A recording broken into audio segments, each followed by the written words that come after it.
Before a volleyball game, all the players have trained for different lengths of the time.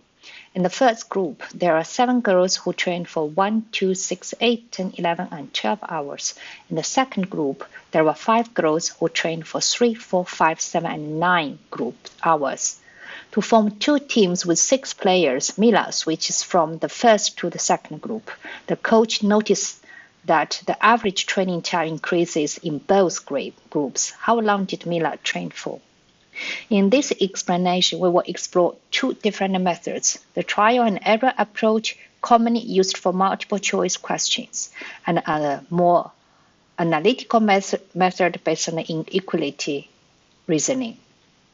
Okay, now we start with the trial and error method.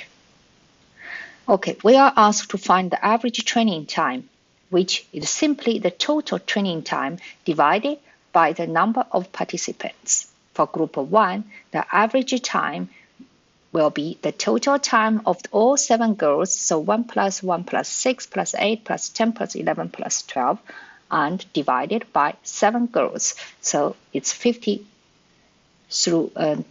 divided by 7. The same applies to the group 2. Then it's the 3 plus 4 plus 5 plus 7 plus 9, and it will be divided by 5 girls. It's 25 divided by 5. So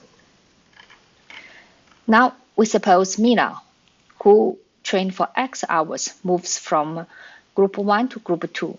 Then the new average time in the group 1 will be 50 minus X divided by 6, because from 7 person and then change into 6 person, and then the total time have to be minus the time Mina trained. So the same way to the group 2, we have to write 28 plus X divided by 6.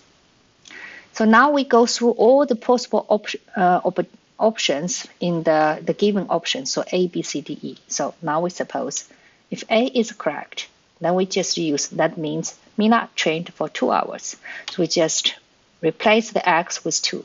So we get the new average time in the group 1 will become 8. Is it bigger than the former average time? Yes, it is. It's bigger than 50 divided by 7. And then we look at the second group 2. Now it's 28 plus X divided by 6. Then 30 divided by 6 is 5. Is it bigger than 28 divided by 5? No, it's smaller. So therefore, this doesn't meet the conditions. So therefore, A is wrong.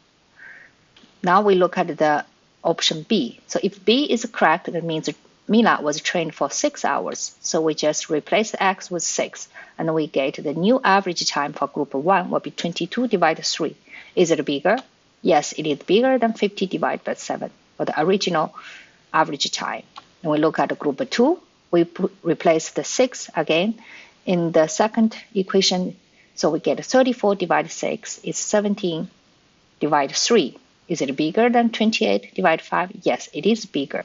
So therefore, the B can satisfy both conditions for both groups. Therefore, B is correct. While this trial and error approach is suitable for multiple choice questions, but for open-ended problems, it's better to solve the equations mathematically, for example, using the inequalities or algebra. So now let's consider the inequality method. We begin with the same starting point as in the trial and error approach. First, we calculate the average training time before and after Mina is transferred from group 1 to group 2. Now, instead of checking all the answer options, we will solve the problem analytically. So, after Mina is moved from group 1 to group 2, the average training time increases in both groups. This gives us 2 inequalities. For group 1, the new average becomes 50 minus X divided 6 shall be bigger than 50 divided 7, the original average training time. So multiply both sides with 42, and to eliminate the denominators. So we get 7 multiply 50 minus X is bigger than 6 cross 50. In the end, we can get the condition is 7 minus X must be smaller than 50. In the same principle, we also look at a group 2. So after Miller transferred from group 1 to group 2, the new average time 28 plus x divided by 6 shall be bigger than the original average time 28 divided 5. We calculate in the same way, we can get the condition is 5 cross x has to be bigger than 28. If we combine these two equations, or the two inequality equations, then we can write the way it's x must be smaller than 50 divided 7, but must be bigger than 28 divided 5. The only whole number value that satisfies this condition is 6. Therefore, the correct answer is B. This method is universal. It works not only for multiple choice problems, but also for analytical, for open or open-ended questions. Thank you for your listening.